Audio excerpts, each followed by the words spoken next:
एक शो था और उस शो में डिम्पल सिंह और खेसारी लाल यादव दोनों शो कर रहे थे और शो के दौरान खेसारी यादव ने तंज कस दिया डिम्पल सिंह पर कि काला सरिया पहन के लोभावत बारू और जिनकर ब्रेकअप हो गई उनकरा के संहारत बारू। अब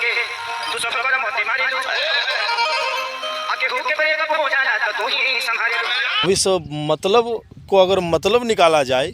तो बहुत सारा मतलब निकलेगा। खेसारी लाल यादव ने बातों ही बातों में तंज कस दिया पवन सिंह और डिम्पल सिंह के रिश्तों के बारे में। अब इस चीज़ को समझना होगा कि जो डिम्पल सिंह पवन सिंह का दोनों का अफेयर का चर्चा भोजपुरी इंडस्ट्री में ज़ोर शोर से गूंज रहा था, अब वही डिम्पल सिंह पवन सिंह को छोड़ करके खेसारी के गुट में आ गई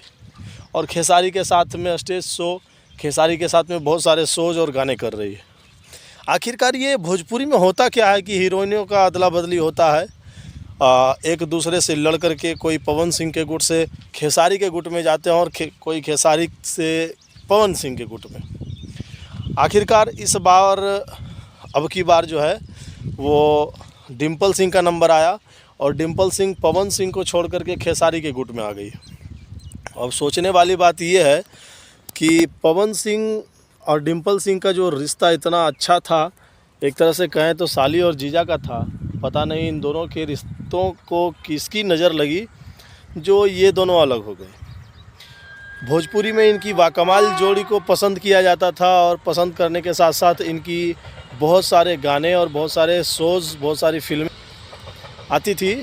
जो कि अब हटाक से बंद हो गई और अब पवन सिंह को छोड़ करके ये खेसारी के साथ में नज़र आने लगी है। पता नहीं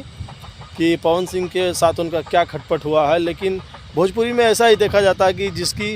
खटपट पवन सिंह के साथ हुई वो खेसारी के गुट में आ जाते हैं और जिसका खेसारी के साथ होता है वो पवन सिंह के साथ में है। अब देखना ये होगा कि आगे जाकर के ये रिश्ता कब तक बना रहता है खेसारी और डिम्पल सिंह का।